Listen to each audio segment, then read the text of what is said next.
Hola, buenos días. Os saludo desde mi casa y en este video voy a intentar sustituir un poco la clase que habríamos tenido hoy. Y primero vamos a hablar un poco sobre Juan Rulfo y resumir todavía un poquito lo que me habéis estado mandando también en vuestros comentarios y luego ya vamos a hablar sobre García Márquez. Bien, entonces, Juan Rulfo, tengo los libros, siempre me gusta enseñar, ¿no? Que esta es su obra completa, básicamente. Eh, la novela Pedro Páramo y los cuentos. Y los dos libros son así de finos, ¿no? O sea, que son unas 300 páginas en total, ¿no? Entonces, esto es la obra completa de Juan Rulfo. Muy pocas páginas, increíble. Y sin embargo, es uno de los autores hispanoamericanos con más influencia en la literatura posterior, ¿no? O sea que es algo realmente fascinante, ¿no? Juan Rulfo escribió estos dos libros y luego él mismo lo decía, que luego se pasó el resto de su vida dando entrevistas sobre la literatura. Entonces eso es curioso. Eh, bien, entonces Juan Rulfo es muy importante para el boom, para lo que se llama el boom de la literatura hispanoamericana que viene en los años 60, ¿no? Juan Rulfo escribe y publica en los 50 y luego es redescubierto por los autores posteriores que digamos, toman cosas de él, ¿no? Em, ¿Por qué? ¿No? Ya lo hemos dicho un poco en los comentarios. Los cuentos de él son en realidad muy raros, ¿no? Y son, se puede decir, experimentales en cuanto a la forma. Son muy cortos, casi sin descripciones. Son como unas miradas muy rápidas a unas situaciones muy pequeñas, breves, ¿no? Son como esbozos y se parecen mucho a sus fotografías. Esa relación entre la obra fotográfica de Juan Rulfo y sus cuentos es muy interesante y existen estudios sobre esta relación entre esos dos tipos de arte, ¿no?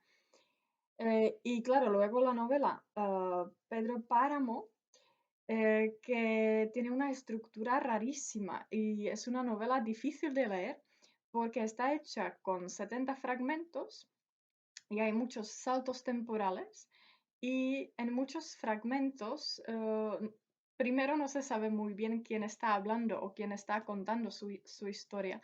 Así que el lector tiene que prestar mucha atención para entender la novela y tiene que colaborar activamente con el texto. ¿No? No es un texto para un lector pasivo, es un texto para un lector que tiene que estar realmente despierto y pensar en lo que está leyendo, ¿no? Es un texto que requiere colaboración por parte del lector. Y eso es algo, algo típico que luego hacen los autores del boom.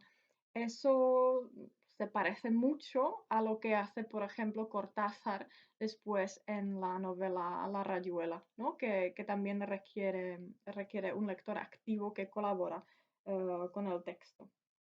No hemos dicho también que Juan Rulfo retrata la violencia y que la retrata como algo básico que define al hombre, ¿no? Que no se puede evitar y que siempre se va a seguir repitiendo porque la violencia es inherente, es algo que pertenece, que caracteriza al ser humano, ¿no? Eh, Bien, entonces esto es solamente así rápido para decir un par de cosas básicas sobre Juan Rulfo. Y ahora vamos con García Márquez y con el boom, ¿no? Entonces, cuando se habla del boom, también a veces se utiliza el término nueva novela hispanoamericana o el boom hispanoamericano, ¿no? Aquí nos estamos refiriendo a la misma cosa, a esa especie de boom, de momento brillante en la literatura hispanoamericana en los años 60, ¿no? Entonces, cuando hablamos del boom, no es un movimiento literario, ¿no? Mucho cuidado. No es un movimiento literario estético que tenga sus reglas, como lo fue, por ejemplo, el modernismo, ¿no? El boom no es un movimiento literario en ese sentido. Más bien, cuando se habla del boom, más bien se habla, más bien se dice que es un momento histórico muy específico, donde coinciden varias cosas, ¿no? Primero, aparecen casi seguidas muchas novelas grandes, ¿no? Que atraen mucha atención. Por ejemplo, a finales de los años 50, Carlos Fuentes publica la novela que se llama La región más transparente. Luego, en el año 62, Carlos Fuentes publica La muerte de Artemio Cruz, ¿no? Una novela importante. Luego, en el año 63, sigue Cortázar con La rayuela. También en el año 63, Mario Vargas Llosa, La ciudad y los perros. Y luego en el año 67, García Márquez con Cien años de soledad, ¿no? O sea que tenemos un periodo bastante breve de tiempo donde aparecen muchas novelas importantes, ¿no? Entonces, esto atrae la atención de Europa y del mundo, eh, hacia ese espacio hispanoamericano claro, que era menos conocido, ¿no? En el mundo, ¿no? Es como si de repente el mundo despertara y se diera cuenta, en Hispanoamérica también se escribe literatura, ¿no? Ahora lo sabemos, ¿no? ¿No? Se descubre, gracias a esas novelas, se descubre ese espacio. También, claro, eso tiene mucho que ver con el trabajo de las editoriales, que hay algunas editoriales importantes en ese momento que publican esas novelas y que las, digamos, distribuyen por el mundo y impulsan, ¿no? La publicación de la literatura hispanoamericana, ¿no? Hay varias editoriales en México, Argentina o en España. Por ejemplo, la editorial Seix Barral en Barcelona fue muy importante en ese momento, ¿no? Entonces, gracias también a esas editoriales, estos libros se publican y llegan a un público muy, muy amplio en el mundo, ¿no? Y claro, gracias a esto, ¿no? A la publicación de estos autores, también el mundo de repente descubre autores anteriores, ¿no? A estos. Por ejemplo, se descubre a Carpentier, a Alejo Carpentier, o se descubre a Juan Rulfo, ¿no? Entonces, y es curioso, ¿no? Porque este es un momento realmente decisivo en la literatura hispanoamericana, que, digamos, cambia para siempre la circulación y el consumo, para decirlo de alguna forma, de la literatura hispanoamericana en el mundo, ¿no? De repente ese espacio se ha descubierto, ¿no? Y se empieza a publicar y leer de manera, digamos, masiva, ¿no?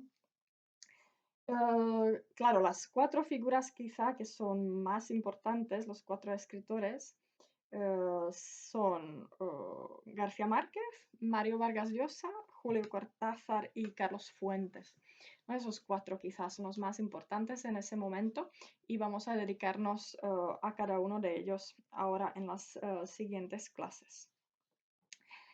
Bien, entonces García Márquez, un autor colombiano, un premio Nobel, como todos sabemos, creció en un pueblo tropical en la costa en la costa de Colombia, un pueblo que se llama Aracataca. Qué bonito nombre, ¿no? Y se supone que de allí, también de los recuerdos de la infancia, claro, saca el material, ¿no? Para escribir sus novelas. Tiene un libro autobiográfico que se llama El olor de la guayaba. Guayaba es una fruta específica del trópico, no sé muy bien cómo es. Y es un libro autobiográfico que tiene Márquez y donde explica un poco su infancia, ¿no? Y toda su experiencia. Durante algún tiempo, Márquez trabajó como periodista y vivió en muchos sitios del mundo, ¿no? En París, en Cuba, en México, en Barcelona, se movió mucho, ¿no? Y quizá lo de su trabajo como periodista es importante porque se puede decir que básicamente Márquez tiene dos tipos de obras. Unas que tienen esa estética, digamos, periodística, ¿no? Que tienen un estilo muy, muy diferente y luego muy más sencillo, ¿no? Y más como periodismo. Y luego, claro, tiene las obras como Cien años de soledad, que son así muy barrocas, ¿no? Muy así metafóricas, fantasiosas, ¿no? Entonces tiene dos tipos de obras que son muy diferentes, ¿no? Y allí seguramente influye su trabajo como periodista.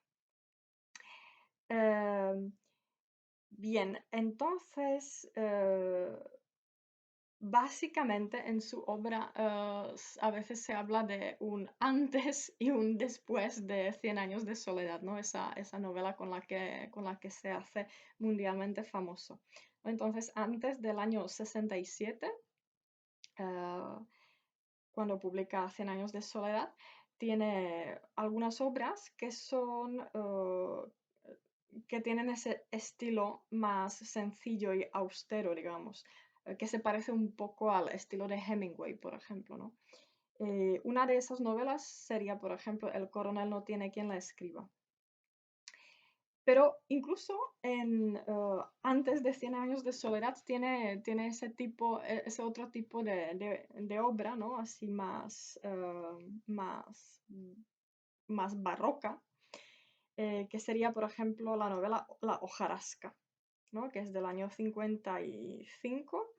Es interesante porque en esta novela ya aparece el pueblo Macondo, que claro, luego lo va a desarrollar en la novela Cien años de soledad y ya aparece aquí bastantes años antes, ¿no? Entonces, estas obras que publica antes de Cien años de soledad son una especie de acercamiento a ese mundo de Macondo que luego va a retratar en detalle en la gran novela, ¿no? Y hay algunos personajes que ya aparecen en estas novelas tempranas o en estas novelas primeras. Hay algunos personajes que luego también están en Cien años de soledad. Entonces, luego, en el año 67, publica Cien años de soledad, se gana la fama, ¿no? Se vuelve una persona famosa y pública y reconocida. Y claro, y a partir de allí ya publica un montón de novelas, ¿no? Para mencionar algunas, por ejemplo, El otoño del patriarca, que es una especie de recreación suya también del género de la novela del dictador, ¿no? Que es un género importante en Hispanoamérica, ¿no? Así que eso es un acercamiento de Márquez a ese tipo de novela. O, por ejemplo, El amor en los tiempos del cólera, que no es el amor en los tiempos del coronavirus, sino el amor en los tiempos del cólera. No, y muchísimas novelas, ¿no? Todos sabemos que Márquez tiene una obra enorme. Entonces, claro, tenemos que centrarnos en una porque si no, no acabaríamos nunca. Entonces, vamos a hablar sobre Cien años de soledad, y sobre el realismo mágico. Porque, claro, la novela a veces se considera como el máximo representante del realismo mágico, ¿no? Eh, entonces, claro, ¿qué es eso del realismo mágico y de dónde viene y cómo aparece, ¿no? Claro, no aparece desde cero, evidentemente, de repente, ¿no? En Márquez.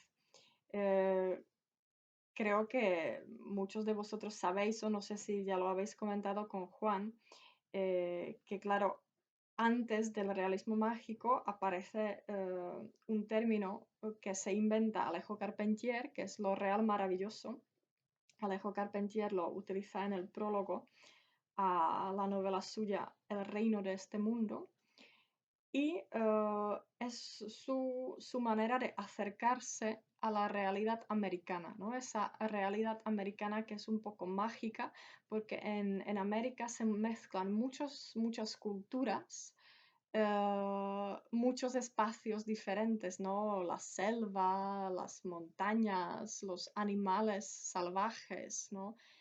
Por un lado las tradiciones indígenas, por otro lado las tradiciones africanas, luego la civilización europea, ¿no? El mundo moderno, ¿no? Todo mezclado, ¿no? Entonces, en ese sentido, América es un espacio específico y un poco mágico, ¿no? Y claro, es una manera de cómo acercarse a esa realidad específica. Pero claro, incluso esto, o sea, esto incluso no aparece con Carpentier, sino que es mucho más antiguo. Y aquí podemos volver al tiempo de la colonia y acordarnos de cómo describían los conquistadores, ¿no? Soldados o colonos europeos ese espacio, ¿no? Esa mirada sorprendida de un europeo ante las montañas, ante la selva, ante los ríos enormes, ¿no? Esa mirada sorprendida y esa maravilla, ¿no? Esa sorpresa que plasman en lo que escriben, ¿no? En realidad, allí está en realidad el principio del realismo mágico, ¿no?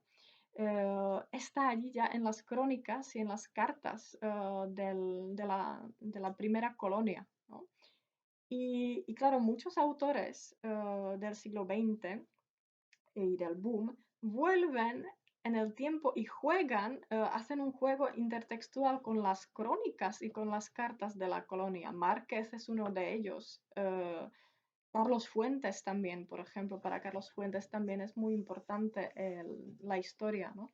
Entonces esos autores conocen esta tradición y juegan con ella, ¿no? Hacen un juego intertextual. Entonces, yo creo que el principio de lo maravilloso, de lo mágico, del realismo mágico, en realidad hay que buscarlo ya en la colonia, ¿no? Y en lo que nos dejan escrito los primeros europeos que se sorprenden tanto, ¿no? Al conocer el espacio americano. Bien, entonces en el realismo mágico, claro, digamos, la vida cotidiana está llena de cosas mágicas, pero esas cosas mágicas se toman como naturales, como algo normal, ¿no? Y vamos a leer un ejemplo de 100 años de 100 años de soledad. O sea que es una de realidad mágica, pero lo mágico se toma con normalidad, ¿no? Con naturalidad, como si tal cosa. Ah, bien, también otra cosa que creo que es importante mencionar es que prácticamente han pasado muchísimos años, ¿no? Desde la publicación de 100 años de soledad, ¿no? Han pasado, ¿cuántos? No sé, más de 50 años o algo así, ¿no? O sea, que hace mucho tiempo de eso, ¿no? Y claro, el realismo mágico yo creo que sigue siendo muy atractivo para los lectores y sigue siendo popular, pero al mismo tiempo hay que tener en cuenta que han pasado décadas, ¿no? Han pasado décadas y la literatura hispanoamericana no se ha parado allí, o sea que ha tenido una evolución después también, ¿no?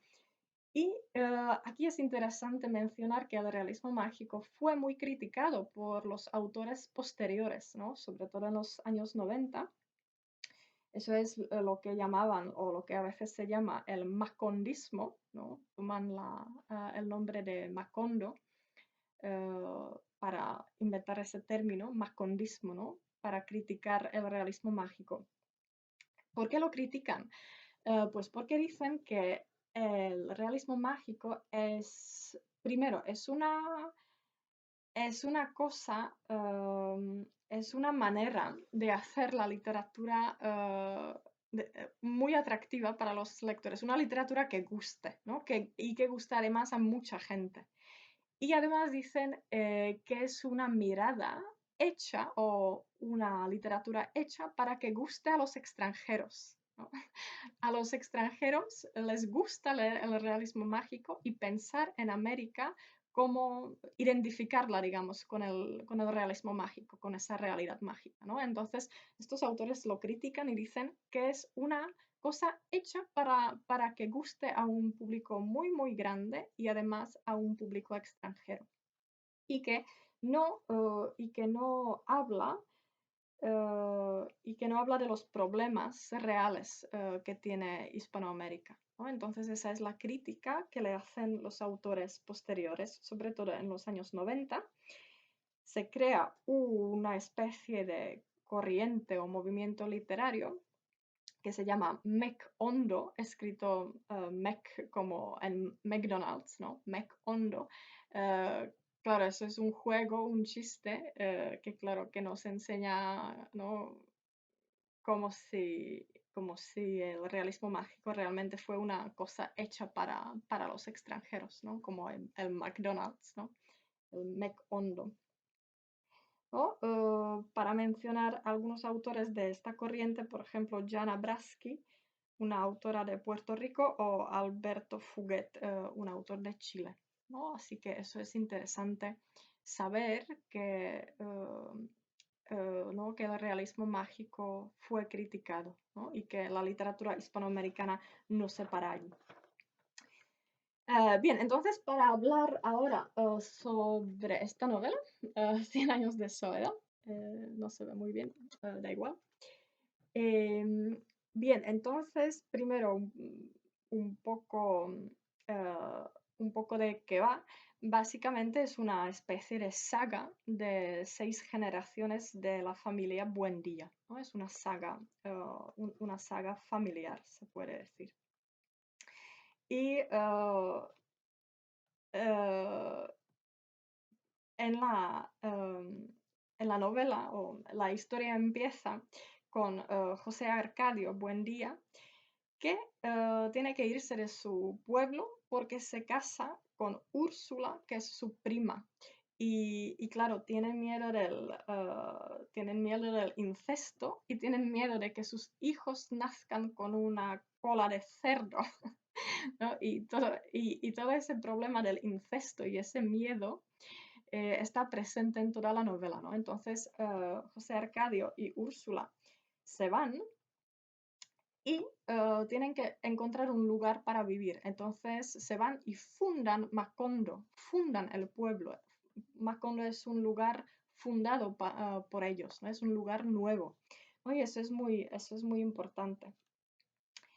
Ah, ¿no? Entonces, y luego a partir de allí se cuenta toda la historia del pueblo, todas las generaciones de la familia, las historias de los personajes que se entrelazan y se repiten. Y yo creo que, claro, todos los que habéis intentado leer la novela seguramente habéis tenido problemas, ¿no? Porque la novela es muy complicada, hay muchos personajes que además tienen siempre los mismos nombres, los nombres se repiten, entonces muchas ediciones de la novela tienen una especie de dibujo, ¿no? Del árbol de la familia, que debe ayudar un poco al lector para no perderse demasiado, ¿no? Pero todo el mundo se pierde, ¿no? En esta novela. Bien, entonces, claro, la novela se puede leer y se puede interpretar en diferentes niveles, ¿no? El primer nivel, está claro, es una saga familiar, es la historia de una familia. Pero al mismo tiempo, esa historia de la familia contiene toda la historia de Hispanoamérica del siglo XX. Contiene las revoluciones, las dictaduras, todos los problemas de la gente, los cambios políticos, los cambios culturales, ¿no? Se habla de eso también en la novela. O sea, que también hay un nivel, digamos, donde se habla de un nivel simbólico, ¿no? Donde se puede ver, ¿no? Leer la historia del continente, más o menos. Y luego también se puede interpretar a nivel mítico, ¿no? Como un mito. Porque, claro, Macondo es un pueblo que se funda. Entonces es una especie de creación del mundo, es un mundo creado, nuevo, que se crea, ¿no? O sea que es la génesis, ¿no? La creación de un mundo. Entonces luego se cuenta toda la historia de ese pequeño mundo hasta, el apocalipsis, ¿no? Hasta la destrucción de ese mundo. O sea que también a nivel, digamos, mítico, ¿no? Se puede leer la novela a nivel mítico, ¿no? Desde la creación del mundo hasta la destrucción del mundo. Em, Claro, y eso tiene mucho que ver con la estructura de la novela, que es muy cíclica. Hay muchas cosas que se repiten, ¿no? Los nombres de los personajes, las historias de ellos. Cada personaje trae su historia, su pasado, ¿no? Es una especie de narración en cadena, ¿no? Con cada personaje que aparece se cuenta su pasado, ¿no? Y es una especie de cadena de historias, hay muchas retrospectivas, hay muchas anticipaciones, ¿no? A nivel estructural también. Y podemos mirarlo eh, directamente en algunos ejemplos que os mando. Os mando, por ejemplo, el comienzo de la novela, ¿no? El primer párrafo del primer capítulo, ¿no? Así que podemos leerlo y comentarlo un poco.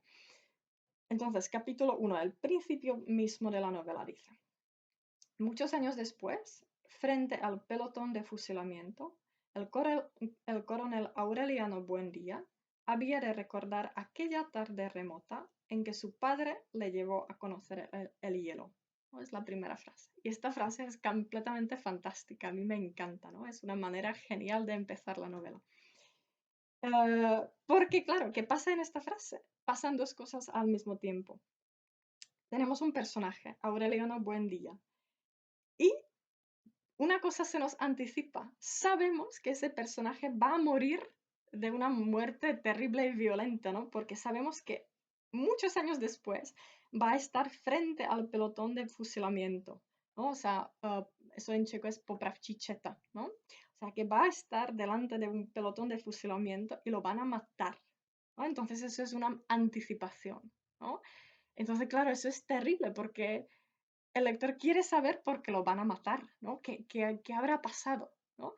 Entonces eso es una anticipación hacia el futuro, pero al mismo tiempo la frase dice: había de recordar aquella remota tarde en que su padre lo llevó a conocer el hielo. Entonces, al mismo tiempo, vamos al pasado, vamos al recuerdo que tiene el personaje, ¿no? Y está recordando una cosa de su niñez, de su infancia, ¿no? Entonces, en esta frase hay un doble movimiento hacia el futuro y hacia el pasado, ¿no? Y eso es fantástico, ¿no? Esa frase tiene mucha tensión, ¿no? ¿No? Entonces, claro, este primer capítulo en realidad cuenta el pasado del personaje, se cuenta la infancia del personaje. Así que el lector tiene que esperar, y no me acuerdo cuántos capítulos, hay que esperar para saber lo de la muerte del personaje, ¿no? Entonces, eso crea una especie de tensión, ¿no? Entonces dicen: Macondo era entonces una aldea de 20 casas de barro y caña brava, construidas a la orilla de un río de aguas diáfanas que se precipitaban por un lecho de piedras pulidas, blancas y enormes como huevos prehistóricos. El mundo era tan reciente que muchas cosas carecían de nombre, y para mencionarlas había que señalarlas con el dedo. ¿No? Qué bonito, eso es muy bonito, ¿no? El mundo era tan reciente que muchas cosas no tenían nombre y había que decir esto, señalarlo con el dedo porque las cosas no tenían nombre. Y claro, aquí estamos, esto es lo mítico que tiene la novela, ¿no? Se habla de un mundo nuevo donde las cosas no tienen nombre. Entonces estamos, eh, es como si fuera el paraíso antes de la invención del lenguaje humano, ¿no? No se puede hablar porque no existen palabras, ¿no? Es un mundo nuevo, ¿no? Así que Márquez juega con esa dimensión mítica, ¿no? Mítica del pueblo y de la historia que está creando. Ah, bien, ¿no? Entonces eso es el principio de la novela. Luego os he mandado el principio del capítulo 10. eh, Vamos a mirarlo también, que también creo que es interesante. Dice, años después, en su lecho de agonía, Aureliano II había de recordar la lluviosa tarde de junio en que entró en el dormitorio a conocer a su primer hijo. Entonces, claro, comparando esta frase con la frase del primer capítulo, no es lo mismo, ¿no? Aquí Márquez hace exactamente lo mismo, ¿no? Es el mismo procedimiento. En una frase tenemos una anticipación al mismo tiempo y una mirada hacia el pasado. Entonces, en este capítulo no se nos va a contar la muerte de este personaje, sino que se nos va a contar cómo conoció a su primer hijo, ¿no? O sea, otra vez tenemos una mirada hacia adelante y una mirada hacia atrás, ¿no? Y en este sentido también la novela es cíclica, porque Márquez repite las mismas cosas, los mismos procedimientos, los mismos trucos a lo largo de la novela, ¿no? Y sigue. Aunque era lánguido y llorón, sin ningún rasgo de un buen día, no tuvo que pensar dos veces para ponerle nombre. Se llamaba José Arcadio, dijo. Fernanda del Carpio, la hermosa mujer con quien se había casado el año anterior, estuvo de acuerdo. En cambio, Úrsula no pudo ocultar un vago sentimiento de zozobra. En la larga historia de la familia, la tenaz repetición de los nombres le había permitido sacar conclusiones que le parecían determinantes, ¿no? Etcétera. Em, ¿No? Entonces, en la novela, los personajes siempre tienen los mismos nombres, los nombres se repiten, ¿no? Y eso también subraya el tiempo cíclico que existe en la novela, porque son cosas que se repiten una y otra vez, ¿no? Los personajes tienen los mismos nombres, viven historias parecidas. Y es como si fuera también una especie de metáfora de lo que nos pasa a todos, ¿no? Al mismo tiempo somos individuos, pero al mismo tiempo nos hemos repetido tantas veces a lo largo de la historia humana que somos repeticiones, ¿no? También en realidad, ¿no? Somos las dos cosas a la vez, un individuo y una repetición de algo que ya había existido, ¿no? No, bien, entonces con eso yo creo que se ve bastante bien, ¿no? Ese tiempo mítico y cíclico de la novela. Y también para ilustrar lo que es el realismo mágico, os he mandado un trozo del capítulo 12, que es uno de los fragmentos quizá más conocidos de la novela y más citados, donde se habla del personaje de Remedios la Bella. Remedios es una mujer bellísima. Todo el mundo se enamora de ella, ¿no? Basta con que un hombre la vea y ya está perdido. Pero Remedios es un personaje que vive en otro mundo, ¿no? Ella no tiene absolutamente interés en el amor y en los hombres porque es que sencillamente vive como en otra dimensión, ¿no? Y vamos a ver qué pasa aquí. Dice, Remedios la Bella se quedó vagando por el desierto de la soledad, sin cruces a cuestas, madurándose en sus sueños sin pesadillas, en sus baños interminables, en sus comidas sin horarios, en sus hondos y prolongados silencios sin recuerdos. O sea, con esto se nos dice que es realmente un personaje diferente, ¿no? Vive en otro mundo completamente, ¿no? Es diferente a todos los demás. Y dice, hasta una tarde de marzo en que Fernanda quiso doblar en el jardín sus sábanas de bramante y pidió ayuda a las mujeres de la casa. Apenas habían empezado cuando Amaranta advirtió que Remedios la Bella estaba transparentada por una palidez intensa. ¿no? O sea que la chica de repente se pone muy blanca, muy pálida. ¿Te sientes mal?, le preguntó. Remedios la Bella, que tenía agarrada la sábana por el otro extremo, hizo una sonrisa de lástima, ¿no? O sea, porque la chica es diferente, ¿no? ¿No? Y cómo me puedes preguntar si me siento mal? Yo nunca me siento mal, ¿no? Porque no soy como los demás, ¿no? Y sigue. Al contrario, dijo Remedios, nunca me había sentido mejor. Acabó de decirlo cuando Fernanda sintió que un delicado viento de luz le arrancó las sábanas de las manos y las desplegó en toda su amplitud, ¿no? O sea que las sábanas empiezan a volar en el aire, ¿no? Así desplegadas. Amaranta sintió un temblor misterioso en los encajes de sus pollerinas y trató de agarrarse de la sábana para no caer en el instante en que Remedios, la Bella, empezaba a elevarse, ¿no? O sea, Remedios se empieza a elevar del suelo. Úrsula, ya casi ciega, fue la única que tuvo serenidad para identificar la naturaleza de aquel viento irreparable. Dejó las sábanas a merced de la luz.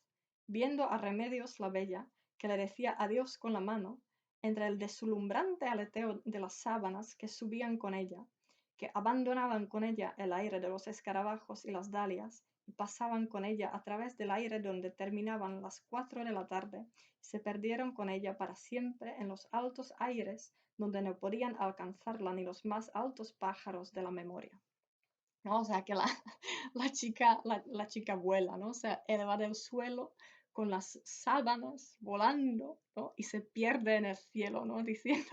Diciendo además adiós, diciendo adiós con la mano, ¿no? Qué escena tan fantástica, ¿no? Tan bonita, ¿no? Es una imagen bonita, ¿no? La chica volando por el aire con las sábanas, ¿no? Y claro, aquí siempre se comenta que, claro, la chica empieza a volar, pero en realidad nadie se sorprende y no se explica en la novela, ¿no? Simplemente la chica se va volando, desaparece en el cielo y ya está, ¿no? Y eso es lo que se llama el realismo mágico, ¿no? El hecho de que pasa algo mágico, pero no se explica y se toma como una cosa natural. Aquí también a veces se comentan esas metáforas, ¿no? Que utiliza aquí Márquez, por ejemplo, las sábanas que abandonaban con ella el aire de los escarabajos y las dalias, el aire donde terminaban las 4 de la tarde, etc. Esos son metáforas que Márquez toma de los versos de García Lorca. ¿No? Así que es interesante, la novela también está llena de juegos intertextuales que se pueden descubrir. Bien, entonces con esto ya voy terminando. Tenéis que leer el cuento que se llama Tramontana y os he mandado preguntas acerca de este cuento. Así que deberes, a ver si podéis preguntar, me podéis mandar los deberes hasta el 10 de abril, que es el viernes que viene. Y bien, con esto ya me callo. Este video es muy largo, así que muchas gracias y a ver si nos vemos pronto. Hasta luego.